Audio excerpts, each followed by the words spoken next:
संगीत रागी जी की भाजपा में बहुत सारे लोग होंगे जिनके मन में इच्छा होगी कि हम भी पार्टी के अध्यक्ष बने।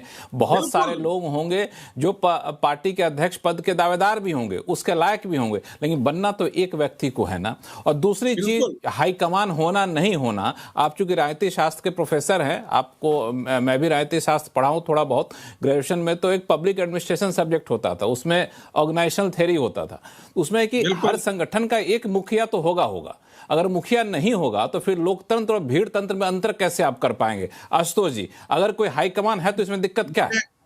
लक्ष्मण जी, मैं वो अपना पब्लिक हमें कोई दिक्कत एक मिनट कुछ कहना चाह रहे हैं, संगीत रागी जी कुछ कह रहे हैं। हाँ, संगीत रागी जी कह रहे हैं, देखिए, जो जहां भी यदि आप जिसे आप चीफ एग्जीक्यूटिव ऑर्गेनाइजेशन में कहते हैं, वो मेरी एक पुस्तक भी है, उस पर मैं आशुतोष को भेज दूंगा वो पुस्तक भी पढ़ने के लिए। वो ऑर्गेनाइजेशनल थिंकर्स पर ही है। लेकिन आप बात सही कह रहे हैं, और सतीश तो मेरे बैचमेट हैं, तो अच्छी तरीके से जानते हैं इस बात को। देखिए, कांग्रेस पार्टी के अंदर एक है कि नहीं, हाईकमांड है या नहीं। यदि वो नहीं रहेगा तो वो बिखर जाएगा। आपका भी ऑर्गेनाइजेशन जो है वो बिखर जाएगा, कोई भी ऑर्गेनाइजेशन बिखर जाएगा।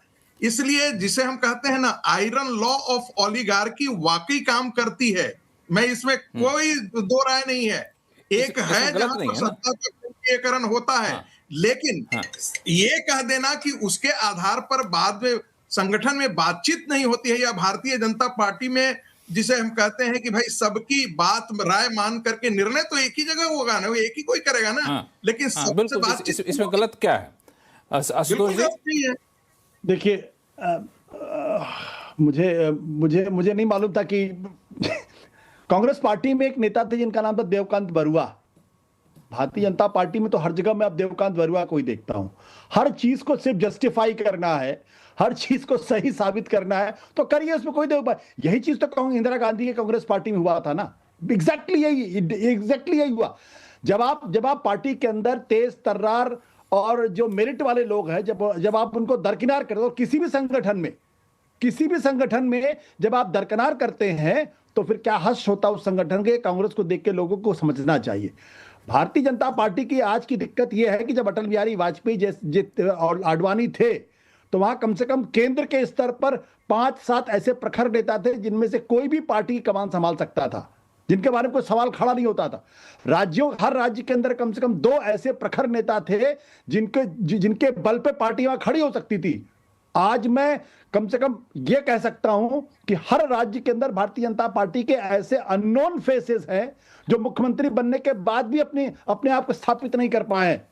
अब अगर भारतीय जनता पार्टी राजस्थान के अंदर भजन लाल शर्मा के नाम पे चुनाव जीतना चाहे तो जीत सकती है, भूपेंद्र पटेल के नाम पे जीतना चाहे तो जीत सकती है, उड़ीसा के अंदर जो है मनोज माझी के नाम पे जीतना चाहे तो जीत सकती है। और इसको जस्टिफाई किया जाएगा। जस्टिफाई ये इसलिए किया जाएगा, अरे भाई देखिए कार्यकर्ता वहां तक पहुंच गया, बहुत अच्छी बात है, कार्यकर्ता वहां तक पहुंच गया। लेकिन ये क्यों किया जा रहा? ये इसलिए किया जा रहा है कि भारतीय जनता पार्टी को इंदिरा गांधी के रास्ते पर लाके कांग्रेस बना दिया जाए। ये बात मैं बहुत गंभीरता के साथ कह रहा हूं। अटल आडवाणी संगीत रागी जवाब देना चाहते हैं। तीखे आलोचक थे, सुन लीजिए एक मिनट। अटल आडवाणी कम से कम मैं तो बड़ा तीखा आलोचक था, लेकिन इस बात को लेकर मैं उनकी तारीफ करता हूं कि उन्होंने कम से कम आधे दर्जन से ज्यादा बड़े नेताओं को बढ़ाया और राज्यों के अंदर छत्रपों को स्थापित किया। देवराज अरस को जब इंदिरा गांधी ने कर्नाटक से हटाया, वीरेंद्र पाटिल को, राजीव गांधी ने जब वीरेंद्र पाटिल को हटाया, उसी समय कर्नाटक के अंदर भारतीय जनता पार्टी की नींव वहां पड़ गई थी। तो ये कहना बहुत आसान है, बहुत आसान तरीके से कहिए। हकीकत क्या है, आज की भारतीय जनता पार्टी को, माफ करेंगे नितिन नवीन जी अगर इस कार्यक्रम को देख रहे होंगे, मेरी आपसे कोई व्यक्तिगत वो नहीं है, लेकिन पार्टी को एक रबर स्टैंप ही चाहिए और कोई नहीं चाहिए। पता नहीं 21 आधार पे कह रहे हैं, इस पे मैं विजय जी से पूछूंगा, लेकिन संगीत रागी जी कुछ जोड़ना चाहते हैं? 2-3 बातें मैं जोड़ देना चाहता हूं। अभी कुछ दिन पहले आपने सुना होगा कर्नाटक के मुद्दे पर खड़गे जी का स्टेटमेंट। उन्होंने कहा हाई कमांड तय करेगा। अब मुझे नहीं पता है कि खड़गे जी के बाद भी कोई ऊपर हाई कमांड होता है या क्या, ये जानकारी होनी चाहिए। और मजेदार बात है कि देश का बौद्धिक वर्ग उस गांधी परिवार के खिलाफ कुछ भी नहीं बोलता है। भाई, दिक्कत तो तब आती है कि लोग कहता है कि भारतीय जनता पार्टी में देवकांत हो गए हैं। मजेदार बात, देवकांत बरुआ हो गए हैं आसाम से। वो भी कहते थे कि अली और कुली के सहारे हम सत्ता में आए हैं। एक और बात जिक्र अभी किया गया, भाई वो किस परंपरा से हैं? राष्ट्रीय स्वयंसेवक संघ में चुनाव होता है। राष्ट्रीय स्वयंसेवक संघ आज 100 साल अपनी यात्रा पूरी कर चुकी है, टूटा नहीं है आशुतोष जी। वहां पर एक दूसरे के लिए समर्पण के भाव से एक टीम के रूप में पूरा राष्ट्रीय स्वयंसेवक संघ इतने काम का है। और भारतीय कांग्रेस पार्टी आशुतोष जी, सुन लीजिए कितनी बार टूटी है आशुतोष। कांग्रेस आई, कांग्रेस ओ पता नहीं कितनी टूटी है। सीपीएम कितनी बार टूटी है? सीपीआई एमएल कितनी बार टूटी है? सीपीएम नहीं, सीपीआई एमएल कितनी बार टूटी है? और व्यक्तिगत कारणों से भारतीय जनता पार्टी में इतने दिनों पर टूट नहीं हुई है। और चुनाव की प्रक्रिया यही रही है। और मैंने आपको फिर कहा था, नचिकेताओं को हमारे यहाँ चुनने की परंपरा है। कोई जरूरी नहीं है कि विदेशी जूठन ला करके यहाँ। ठीक, आप अपनी बात खत्म कर चुके। विजय त्रिवेदी जी और सतीश के सिंह साहब काफी देर से इंतजार कर रहे हैं, उनको भी हमें डिबेट में लाना है। 2 लाइन में आशुतोष जी कुछ आप जवाब दे दीजिए, फिर मैं जाऊंगा विजय जी के पास, फिर सतीश जी के पास। मैं इतना ही कह देता हूं, नहीं टूटे हैं इसलिए नहीं टूटेगी, ये कोई अच्छा तर्क नहीं है। नहीं टूटे हैं इसलिए नहीं टूटेगी, अच्छा तक नहीं। विजय त्रिवेदी जी, और एक चीज और आपसे पूछ लूं मैं, ये जो कहा जा रहा है कि बड़े नेता नहीं बनाए जाते हैं, नहीं पनपने दिया जाता है, जो आशुतोष जी अभी कुछ देर पहले लॉजिक दे रहे थे, मेरा ये कहना है कि एक साधारण से कार्यकर्ता, आऊंगा आपके पास आऊंगा, शो अभी काफी शो है, आधा समय बचा हुआ है। एक बार विजय जी को मैं जोड़ लेता हूँ, सवाल चूंकि आधा पूछ चुका हूँ। जब साधारण कार्यकर्ता को हम अध्यक्ष बनाएंगे, वो अपने तौर तरीके से, अपने विजन से खुद बड़े नेता बन जाएंगे। हम बड़े नेता बनाने वाले कौन होते हैं? विजय त्रिवेदी जी, ये तर्क भी ठीक होता है लक्ष्मण जी कि कोई भी कार्यकर्ता, बिल्कुल आपका ये तर्क ठीक है कि कोई भी कार्यकर्ता, और अभी नितिन नवीन पर क्या सवाल करना, उनकी योग्यता पर, उनकी काबिलियत पर, कोई जरूरी नहीं ना, अच्छा भी काम कर सकते हैं। मतलब आज पहले दिन उनकी काबिलियत पर सवाल करना मुझे ठीक नहीं लगता। लेकिन ये सवाल भी ठीक है कि क्यों नितिन नवीन को चुना गया। इसके साथ ये सवाल भी हो सकता है कि आप किसी को भी चुनते, शिवराज जी को चुनते, खट्टर साहब को चुनते, धर्मेंद्र प्रधान को चुनते, किसी को भी चुनते, तब भी हम ये सवाल तो कर ही सकते। हाँ, तब भी सवाल यही उठता। और ये सवाल कि ये कहना कि भाई पार्टी में सबसे बात नहीं होगी, जरूर बात की होगी, ऐसा तो है नहीं। और हाईकमान का मतलब, यदि आप ये सवाल कर रहे हो कि खरगे साहब हाईकमान की बात कर रहे हैं, तो क्या नितिन नवीन खुद फैसला लेंगे? हाईकमान एक कलेक्टिव लीडरशिप है। High command is a positive thing. Vajpayee ji की सरकार में तो, वाजपेयी जी के रहते हुए तो कलेक्टिव लीडरशिप का ही शब्द चलता था। अब तो भारतीय जनता पार्टी में कलेक्टिव लीडरशिप का शब्द ही नहीं चलता। ये बात ठीक है कि नहीं है? और यदि भारतीय जनता पार्टी के अभी अध्यक्ष हैं नितिन नवीन साहब, क्या कल वो कोई फैसला करेंगे?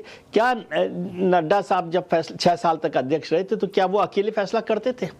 वो भी हाईकमान है ना। हाईकमान का मतलब पार्लियामेंट्री बोर्ड है, अध्यक्ष है, ये सब है। तो ये कोई नेगेटिव वो नहीं है हाईकमान का कहना। आप इसको क्या कहेंगे? यदि कोई अध्यक्ष, यदि अध्यक्ष जी कोई फैसला कर देंगे, तो आप उसे तानाशाही कहेंगे या क्या कहेंगे? तो तानाशाही भी होती है अकेले। जब एक बड़ा संगठन है तो उसमें हाईकमान का मतलब कोई नेगेटिव नहीं है। और नितिन नवीन साहब क्या ऐसा फैसला करेंगे? लेकिन आप यूं देखिए कि नड्डा साहब 6 साल अध्यक्ष रहे हैं, 6 साल अध्यक्ष रहे हैं, और उनको पास जो टीम थी, वो टीम भी, जो अमित शाह की टीम थी, मोटे तौर पे वही चलती रही। 9-10 साल यदि कोई टीम है, उसमें से 10 नाम भी मुझे आप ठीक से बता दें, 5 नाम भी ठीक से बता दें कि कौन लोग थे, तो पता पड़ेगा कि ताकत कितनी रही। क्योंकि आप 2 काम होते हैं। लीडरशिप का मतलब होता है कि वो फैसला करके आगे बढ़े, और एक सेकंड रंग की लीडरशिप होती है जो नेतृत्व ने कहा है उस काम को एग्जीक्यूट करे। वो टीम एग्जीक्यूट करने में तो बेहतर है। क्या नड्डा साहब के रहते हुए, अभी मुझे जानकारी मिली कि नड्डा साहब की तरफ से कहा गया कि भाई उनके कार्यकाल में 60% चुनाव का जो स्ट्राइक रेट रहा वो रहा, और लोकसभा चुनाव भी जीता। लेकिन क्या लक्ष्मण जी, क्या संगीत रागी जी, क्या आशुतोष जी, क्या विजय त्रिवेदी, क्या सतीश के सिंह कहेंगे कि ये सारे चुनावों की जीत का सेहरा आप नड्डा साहब के सिर पर बांध सकते हैं? अगर बांध रहे होते तो हिमाचल में भारतीय जनता पार्टी की हार के बाद कोई सवाल करता? किसी ने सवाल किया नड्डा जी पर? नहीं, क्योंकि हार और जीत में वो है ही नहीं, उनको एग्जीक्यूशन करना, खाली एग्जीक्यूशन करना। नितिन नवीन को भी एग्जीक्यूशन ही करना है, तो वो अलग है। और इसका मैं आशुतोष की इस बात से सहमत हूं कि टूटे नहीं है इसका मतलब नहीं टूटेंगे, ऐसा भी नहीं है। और टूटे हैं ना, शंकर सिंह वाघेला टूट गए थे ना, उमा भारती टूट गई थी ना, कल्याण सिंह टूट गए थे ना, ऐसा नहीं है। बहुत सारे उदाहरण और भी आ सकते हैं।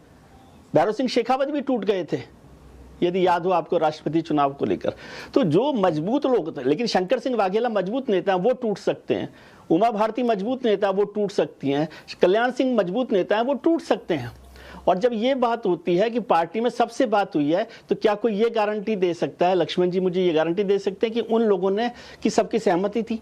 और अगर वो सहमति थी तो वो लोकतांत्रिक सहमति नहीं है, क्योंकि 5 लोग एक ही बात पर एक राय रखें, ये जरूरी नहीं है, ये कोई खराब बात भी नहीं है, लेकिन क्या वो राय रखने की हिम्मत रखते हैं आज?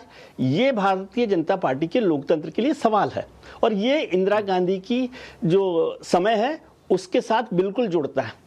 मैं ये नहीं कह रहा कि अलग अलग राय नहीं हो सकती, लेकिन क्या, और ये भी ठीक है कि अलग राय नहीं रखी गई होगी, लेकिन क्यों अलग राय नहीं रखी गई? क्या ये हिम्मत होती है? क्या अटल बिहारी वाजपेयी की भारतीय जनता पार्टी में अलग राय रखने की व्यवस्था नहीं थी? कि उमा भारती, मैं उस बैठक में मौजूद था जब पार्टी के अंदर 11 अशोक रोड में कार्यक्रम चल रहा था, अडवाणी जी वहां पर बैठे हुए थे राष्ट्रीय अध्यक्ष के तौर पर, और उमा भारती जी अडवाणी जी के खिलाफ और दूसरे नेताओं के खिलाफ उनको चैलेंज करते हुए बोला था। उस समय उनको नहीं निकाला गया था, वो बाद में निकाला गया है। तो वो व्यवस्था आज हो सकती है। भजनलाल शर्मा को जब मुख्यमंत्री बनाया गया, मोहन यादव जी को मुख्यमंत्री बनाया गया, तो बहुत सारे लोग, इस पे मैं आऊंगा, इसमें आऊंगा, चल के सतीश जी कुछ बोलना चाहते हैं, सतीश जी की राय लेते हैं, फिर इस पे भी आऊंगा कि जो तौर तरीके असहमति को, हाँ बोल, अपनी बात पूरी कर लीजिए विजय जी, अपनी बात पूरी कर लीजिए। सॉरी, नहीं, मैं केवल इतना सा कह रहा हूं कि असहमति होना भी बुरी बात नहीं है, सहमति होना भी बुरी बात नहीं है, लेकिन अगर असहमति को रखने की जगह नहीं है, हिम्मत नहीं है, स्पेस नहीं है, वो अलोकतांत्रिक है। और वो व्यवस्था इंदिरा गांधी से आज की भारतीय जनता पार्टी को जोड़ती है। चलिए इस पे आऊं आगे चलकर। सतीश जी कुछ आप जोड़ना चाहते हैं? देखिए, आज जो यहाँ हम लोग चर्चा कर रहे हैं उसमें बात सिर्फ एक ही जगह आके अटक गई है कि नितिन नवीन जी के कद और स्टेचर की चर्चा हो रही है कि भाई क्या वो इस थे कि जो स्टेट प्रेसिडेंट भी नहीं बना आदमी, वो देश का राष्ट्रीय प्रेसिडेंट बन गया भारतीय जनता पार्टी, जो दुनिया की सबसे बड़ी पार्टी है। तो यही हो रहा है ना कि कद स्टेचर शायद नहीं है। तो अगर ऐसा था तो ये 3 साल से रुका हुआ क्यों था? 3 साल क्या ये टैलेंट हंट कर रहे थे क्या ये लोग, बीजेपी वाले? नंबर 1। नंबर 2, ज्यादा से ज्यादा आप क्या कह सकते हैं कि नितिन नवीन के रूप में एक जनरल मैनेजर मिला है, सीईओ तक नहीं मिला है। ये आप हम अपनी तरफ से कह रहे हैं। एक होता ना बीजेपी का चाल चरित्र चेहरा के नाम पर एक कद्दावर नेतृत्व जो है, राजनाथ सिंह को देखने ही से लगता है कि अध्यक्ष है, मतलब एक बात बोल रहा हूं, तो वो चीज ह्रास हुआ है, इसकी चर्चा हो रही है भाई। उनकी बॉडी लैंग्वेज भी ये कहती है, भगवान करे वो बढ़िया काम करे, इतना पैसा 61,000 करोड़ मैंने आपको डेटा भी दिया, बहुत तरह की चीजें करें, हमारा उससे लेना देना क्या है? जब प्रोफेसर संगीत रागी ये कहते हैं कि बीजेपी में भी हाई कमांड है, तो फिर प्रधानमंत्री जी किस मुंह से हमला करते हैं कांग्रेस पार्टी पे? ये हम कहना चाह रहे हैं। तो वहां पर संगीत रागी रुक जा रहे हैं, वो कांग्रेस में नुस्ख निकाल रहे हैं। लेकिन जब आप नुस्ख निकालते हैं तो आपको अपने तरफ वाला भी चीज देखना चाहिए। ये आपने वो मुद्दा उठाया, उस पर मैं संगीत रागी जी कुछ, संगीत रागी जी, हाँ सॉरी। लक्ष्मण जी एक बात बताइए, राजीव गांधी की कौन सी अर्हता थी जिसे एकाएक बुला करके एक पायलट को जनरल सेक्रेटरी बना दिया गया और उसके बाद प्रधानमंत्री बना दिया गया? कोई अर्हता, कोई योग्यता थी क्या? और मणिशंकर अय्यर ने तो कहा भी, मणिशंकर अय्यर ने तो इंटरव्यू में भी कहा कि जो आदमी कैम्ब्रिज में इतनी बार फेल किया गया हो, वो एकाएक उसको प्रधानमंत्री बना दिया गया। राहुल गांधी में ऐसी कौन योग्यता थी जिसको एकाएक ला करके संसद के पटल पर ला करके खड़ा कर दिया गया? प्रियंका गांधी वाड्रा में कौन सी ऐसी योग्यता है? मजेदार बात है कि चाहे वो सतीश के सिन्हो, चाहे वो आशुतोष मेरे मित्र, ये दोनों मेरे घनिष्ठ मित्र हैं, इसलिए तल्ख टिप्पणी नहीं कर रहा हूं, लेकिन ये सब उनके साथ खड़े होते हैं। मैं नहीं कहता हूं आप खड़े होइए, बहुत अच्छी बात है, खड़े होइए, कोलंबिया चले जाइए आप भी, चाहे वॉशिंगटन घूम करके आ जाइए, मुझे इसमें कोई एतराज नहीं है। दूसरी बात, विजय जी की बात से मैं थोड़ा सा असहमत हूं। भारतीय जनता पार्टी से एक दो नेता निकले, वो पार्टी खड़ी करके नहीं निकले, वो पार्टी बना करके जिंदा नहीं रह पाए। वो दो चार आदमी भी भारतीय जनता पार्टी से तोड़ करके ले जा आने की हैसियत उनकी नहीं रखे। मैं आपको बता दूं विजय जी, जब कल्याण सिंह बाहर निकले थे ना, तो कानपुर सेंट्रल रेलवे स्टेशन पर 10 आदमी उनको रिसीव करने के लिए नहीं भारतीय जनता पार्टी का मिला था। ये बात मैं इसलिए कह रहा हूं कि भारतीय जनता पार्टी के अंदर में एक दो जो नेता छिटक करके गए हैं। और जब आप क्यों हम भूल जाते हैं, जब सुंदरलाल पटवा हुआ करते थे तो एक छत्र उनका राज हुआ करता था। जब वीरेंद्र सिंह सकलेचा थे तब भी उनका एक छत्र राज हुआ करता था। जब भैरव सिंह शेखावत थे तो एक छत्र हुआ करता था। आज के दिन में कह सकते हैं, आपने कहा कि से कैसे, अरे पुष्कर सिंह धामी को ला करके भारतीय जनता पार्टी ने ही एक नया नेतृत्व दिया ना। देवेंद्र फडणवीस आज यदि नेतृत्व है तो वो भारतीय जनता पार्टी के केंद्रीय नेतृत्व की कमाल आप नहीं देखेंगे क्या? यदि योगी आदित्यनाथ आज जहां खड़ा, क्या पैन इंडियन उनका लक्ष्मण जी आदित्यनाथ का चेहरा था क्या? इसी भारतीय जनता पार्टी के अमित शाह और नरेंद्र मोदी की लीडरशिप ने एक नया लीडरशिप उत्तर प्रदेश में ला करके खड़ा किया या नहीं खड़ा किया? बाकी अन्य राज्यों में विजय त्रिवेदी जी कुछ जवाब देना चाहेंगे आप? पार्टी ने कितना प्रयोग किया है, बाकी अन्य पार्टियों ने आशुतोष जी इशारा कर, ठीक है लक्ष्मण जी, लक्ष्मण जी, लक्ष्मण जी बोलिए। देखिए लक्ष्मण जी, संगीत रागी साहब अब सुन लेते हैं, संगीत रागी साहब सुन लेते हैं, संगीत रागी सुन लेते हैं। मुझे बड़ा अच्छा लगा कि हमारे मित्र संगीत रागी जी ने यह मान लिया कि जैसे कांग्रेस पार्टी में अयोग्य लोगों को प्रधानमंत्री बना दिया जाता है, वैसे भारतीय जनता पार्टी में भी बना दिया, तो इसमें गलत क्या है? मैं आपकी राय से पूरी तरीके से सहमत हूं मित्र। ना आप मुझे बोलने दीजिए, आपने यही कहा ना कि राजीव गांधी में कौन सी खूबसूरती थी, आपने यही कहा ना, तो हमने भी नितिन नवीन को बना दिया कौन सी। मैं आपसे एक अर्ज कर रहा हूं कि ये जरा संगीत रागी, अरे एक मिनट रुक जाइए भाई, आप बोल रहे थे, मैंने आपको नहीं टोका। संगीत रागी जी का दर्द तब मैं समझूंगा जब इनके डिपार्टमेंट के किसी रीडर को दिल्ली विश्वविद्यालय का वाइस चांसलर बना दिया जाए और इनको उनके सामने जाके रिपोर्ट करना पड़े, तब मैं समझूंगा, तब मैं इनको समझूंगा और खुल के गले लगा के उस व्यक्ति को गले लगा लेंगे, तब मैं समझूंगा इनको। ये जो रीडर को अचानक आपने वाइस चांसलर बना दिया है, तो शिवराज सिंह चौहान से पूछ लीजिए, पार्टी टूटी तो कर्नाटक के अंदर भी येदियुरप्पा ने जब पार्टी तोड़ी थी, भारतीय जनता पार्टी चुनाव नहीं जीत पाई थी। कल्याण सिंह ने जब पार्टी तोड़ी थी, 17 साल तक भारतीय जनता पार्टी उत्तर प्रदेश के जंगल के बियाबान में टहल रही थी। वो ऐसा मत कहिए। आपको देखिए, दिन दूर नहीं है मैं मानूंगा, इनसे सवाल बीजेपी का जिला प्रेसिडेंट नेशनल प्रेसिडेंट अगर कल इनके डिपार्टमेंट के किसी रीडर को वाइस चांसलर बना दिया जाए और संगीत रागी से कहा जाए आप उनको रिपोर्ट करिए, इनको कैसा महसूस होगा? हो गया नितिन जी। नहीं वो एक ह्यूमन साइकोलॉजी हो सकती है आशुतोष जी, लेकिन बनाया जाना कोई गलत नहीं है, ये मेरा कहना। ह्यूमन साइकोलॉजी होगी हमारे बीच के कोई किसी को बना दीजिए। अरे भाई आपका शासन है, आप किसी को बना दीजिए। योग्यता अगर नितिन नवीन जी इतने ही योग्य व्यक्ति थे तो भैया बिहार प्रदेश का अध्यक्ष बना देते उनको, आप इतने ही योग्य थे उनको, आप केंद्र के अंदर ये बना देते, ये क्यों बना दिए, वो बना देते, ये तो आप तो खैर खुद पॉलिटिकल रिपोर्टिंग की लंबे समय तक आशुतोष जी, तो वो लॉजिक तो नहीं चलेगा। अब मुझे याद आ गया आपके कहने से, मोदी जी भी प्रेसिडेंट बने भाई बीजेपी के।